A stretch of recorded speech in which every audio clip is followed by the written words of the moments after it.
The summer of 1969 was a season of monumental headlines. The world paused to watch Americans land on the moon.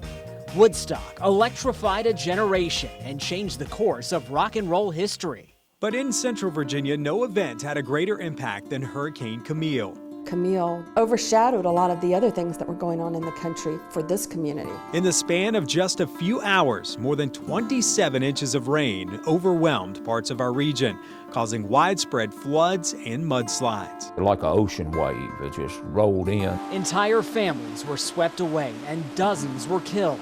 Those who survived were traumatized and forever changed. It was just terror. On the anniversary of this tragic event, your hometown station is hearing from those who lived through the storm and helped our communities recover from the devastation.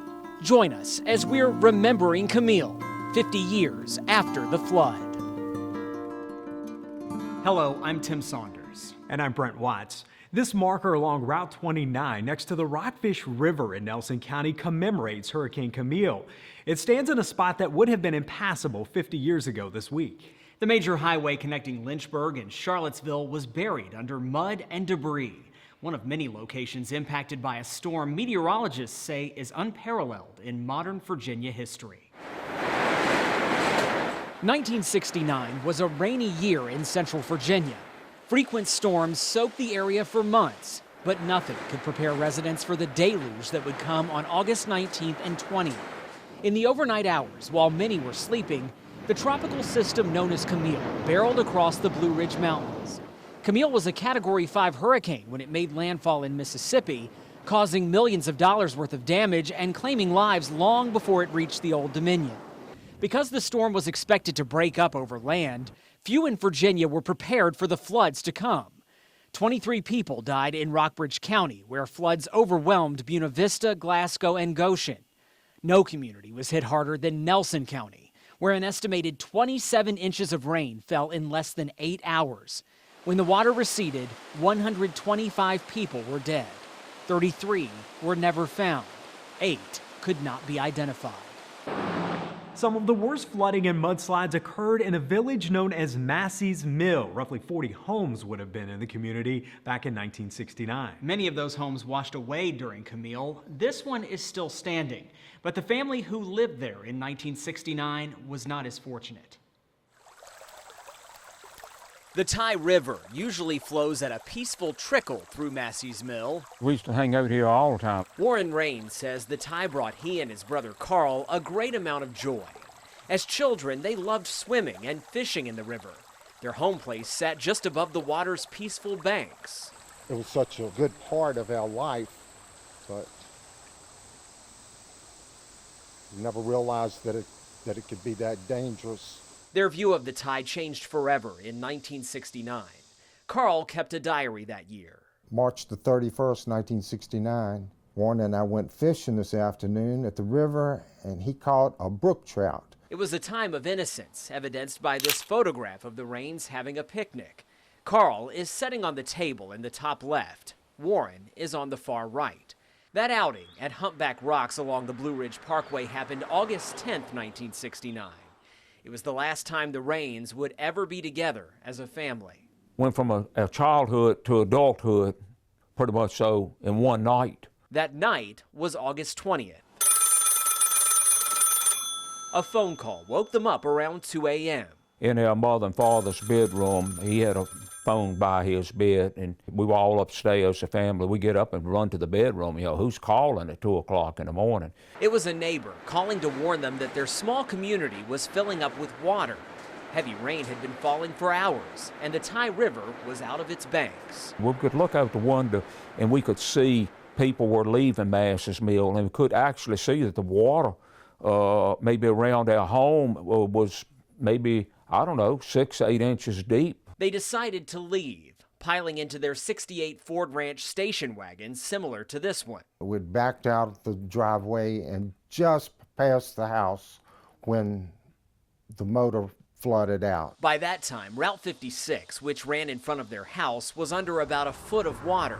The water went up real quick because it was like a tidal wave. Stuck outside at that point, they tried to follow the highway and walk to safety. Thought we had enough time to perhaps get down there and get, to a higher spot than what we were in. My father was carrying a little 9-year-old brother, and my mother started carrying my little 7-year-old sister, and our 18-year-old sister hung on to our mother. At that point, the water was so deep and it had gotten so swift, and that we basically got separated. Warren was hanging onto a nearby limb, but losing grip. And my mother said, just let go, we'll catch you. When I got there, they were gone. They already washed them away. It was the last contact that I had with them. Warren and Carl survived by climbing into trees. And the water was probably 10 feet deep below me, and it was raining so hard that you basically had to put your hands over your nose and your mouth just to breathe. There was cattle floating by, logs, automobiles, and it even had an entire house float by. Warren and Carl stayed in their trees, cold and drenched with rain, until daybreak. When daylight came, somebody hollered to me, "Warren, do you know who I am?" And I said, "No, I don't know who you are." And he said, "I'm Carl, your brother." Warren says he didn't recognize his brother because he was in shock. A short time later, he says 3 men in a boat floated through this area and rescued them, taking them to a nearby house for shelter and rest. We laid down and rested for just a few minutes, and we said, "Nah, we got to get up. We got to go find the rest of the family." That didn't happen. Their father, Carl Sr., mother Shirley, and siblings Johanna, Ginger, and Sandy all washed away. Their bodies were found days later. It took nearly 2 weeks to find their youngest sister, Ginger. She had floated almost 20 miles away. If she had floated another 2 miles, she would have ended up in the James River, and we would have never found her. Some who drowned in Nelson County that night were never found, but the Rains were all located.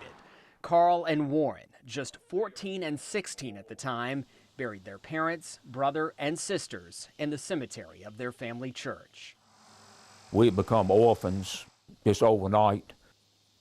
The brothers' story beyond that night is complicated and filled with changes. They went to live with friends of their family.